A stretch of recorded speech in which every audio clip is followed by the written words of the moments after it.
Hello friends, नमस्कार। आज के इस वीडियो में हम जानेंगे कि आपके साथ प्रॉपर्टी में फ्रॉड क्या क्या हो सकता है। ठीक है, पहला फ्रॉड हो सकता है आपके पास प्रॉपर्टी का जो टाइटल फ्रॉड होता है। टाइटल फ्रॉड में क्या होता है, मान लीजिए एक लैंड है, उसके 10 ओनर है। 10 के 10 ओनर ने क्या किया, एक ओनर ने उसमें से निकल के 10 में से आपको पूरी प्रॉपर्टी आपको बेच दी। उसके बाद पता चलता है इसमें तो 10 ओनर है, आप केवल 1/10 के आप हिस्सेदार हैं और आपसे पैसा कितना ले लिया गया, पूरे पूरे आपके 10 पार्ट के आपके हिस्से के पैसे आपसे ले लिया गया है। एक और इसमें क्या होता है कि अगर मान लीजिए जो मेन ओनर जो रहता है उसकी डेथ हो जाए, बिना विल के आप कोई क्या किया, आपको प्रॉपर्टी आपको सेल कर दिया। ठीक है, वो भी आपका टाइटल फ्रॉड में ही आता है। तो हम सेकंड प्रॉपर्टी फ्रॉड की तरफ चलते हैं, वो होता है पोजीशन फ्रॉड। पोजीशन फ्रॉड तो बहुत कॉमन है इंडिया में। लोग क्या करते हैं, आपको मान लीजिए कोई एक प्रॉपर्टी आपको सेल कर दी है। ठीक है, सेल करने के बाद आपको बाद में आप जब प्रॉपर्टी पे आप कब्जा करने के लिए जाते हैं तो आपको पता चलता है वहां पे तो कोई और टेनेंट आपका बन के रखा हुआ है, और वो जो टेनेंट बना हुआ है पिछले जो एग्रीमेंट के हिसाब से आपका वो बहुत ही नॉमिनल आपको रेंट दे रहा है। तो बोलेगा आप वही आप रेंट लीजिए, और फिर वो लीगली प्रोसीड कर देगा क्योंकि उसके पास आपका एक लीगल एग्रीमेंट बना हुआ है, रेंट एग्रीमेंट। और प्रॉपर्टी है मान लीजिए 25 करोड़ की और वो रेंट दे रहा है 2,000 4,000। ऐसा हमारे यहाँ बहुत ज्यादा होता है, खास करके मैं वाराणसी से हूँ। वाराणसी में ऐसा बहुत सारी प्रॉपर्टी है जिसकी कीमत 10-20 करोड़ है और लोग उस पे रेंट रेंट 16 रुपए 15 रुपए ऐसे रेंट दे रहे हैं। ठीक है, तो ये होता है पोजीशन फ्रॉड। तो थर्ड फ्रॉड आपके साथ क्या हो सकता है, पावर ऑफ अटॉर्नी का फ्रॉड। देखिए इंडिया में क्या होता है, बहुत ही कॉमन है ये चीज, क्योंकि लोग क्या करते हैं रजिस्ट्रेशन का पैसा बचाने के लिए पावर ऑफ अटॉर्नी पे खेलते हैं। पावर ऑफ अटॉर्नी में क्या होता है कि एक बार क्या किया, आदमी एक ही प्रॉपर्टी 10 लोगों को बेच देता है एक सेम पावर ऑफ अटॉर्नी से। उसमें तो रजिस्ट्रेशन होता नहीं है, तो कोई भी कंफर्म कर नहीं सकता है कि पिछला इसने किसी और को बेचा तो नहीं है। पूरी आधी दिल्ली इसी पे पावर ऑफ अटॉर्नी पे ही चल रही है।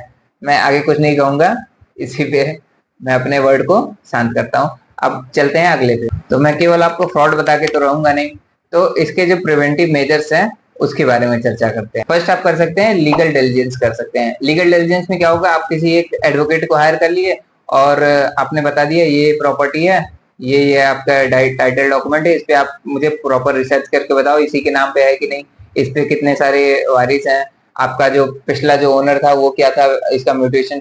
ये देखिए एक ड्यू डिलिजेंस होता है, इसका एक छोटी एक नॉमिनल फीस होती है जो कि एक एडवोकेट चार्ज करता है। तो आप वो फीस पे करके उसको आप उसके बारे में पता कर लिए। और आप क्या कर सकते हैं, फिजिकली आप जाके वहां पे देख सकते हैं कि कहीं वो किसी के द्वारा ऑक्युपाइड तो नहीं है, टेनेंट वहां तो नहीं रह रहा है। ठीक है, और आप क्या कर सकते हैं, आप कंसल्ट कर सकते हैं और वेरीफाई कर सकते हैं अगल बगल वालों से। ठीक है, आपको पता ही होगा इंडिया में नेबर तुरंत आपको बता देंगे कि ये क्या करता है, ये कहाँ का मुंह काला करके रखा हुआ है। तो आपको ये पता चल जाएगा कि ये इसका बैकग्राउंड क्या है। जो भी आपका जो सेलर जो है या जो भी आपका जो बेच रहा है वो प्रॉपर्टी, उसका बैकग्राउंड क्या है। अगर बैकग्राउंड अगर खराब होगा तो आप उस पे क्यों ही पचड़े में फंसेंगे, भले आपको 4 रुपए सस्ती मिल रही हो प्रॉपर्टी। अगला क्या होता है, पार्टीशन सूट। आप पार्टीशन सूट फाइल करके एक कोर्ट में छोटा सा वो फीस, आप कोर्ट की फीस देके आप ये भी पता कर सकते हैं वहां पे एकदम एग्जैक्टली जाके कि एग्जैक्टली इस नंबर की प्रॉपर्टी यहाँ पे इतनी इतनी है। आप जैसे बहुत सारी जगह ऐसा होता है कि मौके पे पता चले आपने लिया है 2 बिस्से, मान लीजिए आपने 2600-2700 स्क्वायर फीट आपने जमीन ली। अब आप एकदम साइड पे गए, वहां तो आप एग्जैक्टली आप नाप नहीं सकते। इससे बढ़िया आप कोर्ट का एक नॉमिनल फीस होता है 1,000 रुपए 1,500 रुपए रहता है, उसमें आपका पटवारी आता है जरी से आपके पूरे प्रॉपर्टी को नाप के जाता है कि आपकी इतनी इतनी प्रॉपर्टी यहाँ मौके पे है, लिख के देगा पूरा चीज। ठीक है, तो आप ये भी करवा सकते हैं। आपके ये देखिए छोटे छोटे खर्चे हैं, इससे आप पूरे पूरे करोड़ 2 करोड़ रुपए के तो आप जो इन्वेस्टमेंट कर रहे हैं, भले करोड़ नहीं छोड़िए, आप 20 लाख की एक छोटा सा प्लॉट भी अगर आप लेते हैं तो उसमें आप क्या हो सकते हैं, कंफर्म हो सकते हैं कि ये गलती आप नहीं कर सकते। और देखिए रजिस्ट्री के टाइम पे आप क्या करिए, आप जो भी आप विटनेस रखते हैं, विटनेस किसी भी एरे गहरे को मत कर दीजिए कि आ गया एडवोकेट का 4 लड़के खड़े हैं और तुम ही आके खड़े हो जाओ प्रॉपर्टी में वो साइन कर दो विटनेस पे। आप किसी अच्छे ट्रस्टवर्दी को आप लेके चलिए वहां पे विटनेस बनाइए। देखिए क्या होता है, एक म्यूटेशन सर्टिफिकेट होता है। म्यूटेशन सर्टिफिकेट में क्या होता है, अगर कोई अगर बोलता है कि ये मुझे अपने पिताजी से मिला है, तो पिताजी से मिला है तो उसका मतलब क्या होगा, उसके पास एक म्यूटेशन सर्टिफिकेट होना चाहिए कि उसके नाम पे ऐसे ऐसे प्रॉपर्टी आई, विल के थ्रू आई या डायरेक्ट जो आपका लीगल ओनर होता है उसके थ्रू आपका ये प्रॉपर्टी उसके नाम पे आई। ये जो म्यूटेशन का सर्टिफिकेट होता है वो भी आप देखिए। अभी तो आपके पास टेक्नोलॉजी का जमाना है, आप जितने भी सारे उसके डॉक्यूमेंट मंगाइए, हर चीज एक रिटर्न फॉर्म में डायरेक्ट मेल पे मंगा लीजिए। मेल पे जो भी चीजें वो उसने लिखी रहेगी आपके पास एक रिटर्न में। अब तो कोई लिख के तो देगा नहीं कि मैं ये प्रॉपर्टी ऐसे ऐसे कर रहा हूँ, आपको खरीदना है क्या, बेचना है क्या। इसलिए आप उससे कम्युनिकेट कर लीजिए, आप ईमेल पे कम्युनिकेट कर लीजिए उससे, सबसे बेस्ट वे रहता है ये। ये आज का एक मेरा एक इनोवेशन है। तो ईमेल पे अगर रहेगा तो हर चीज आपके पास रिटर्न में रहेगी। आप आगे चल के अगर डिस्प्यूट होता भी है तो आप उस डिस्प्यूट में अच्छे से आप उसको टैकल कर सकते हैं। और ये 7 चीज आपको हमेशा आपको देखना होगा जब भी आप रजिस्ट्री करने जाएं। ठीक है, जो आपका जो स्टाम्प ड्यूटी कितने की लग रही है उस पर आप गौर कर लीजिए, सरकारी रेट क्या चल रहा है उस पर आप गौर कर लीजिए।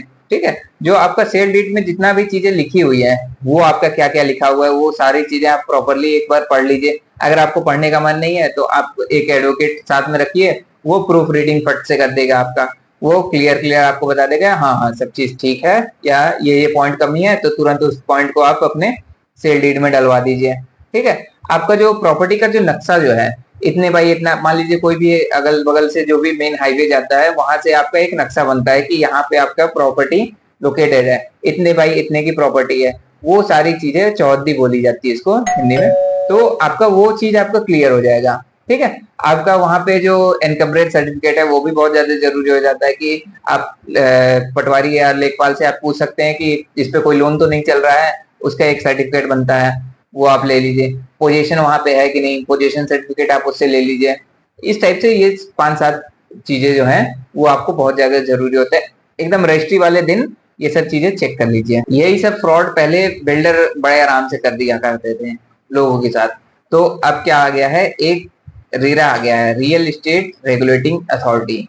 हर स्टेट बाय स्टेट इसके रूल्स कुछ कुछ अलग हैं।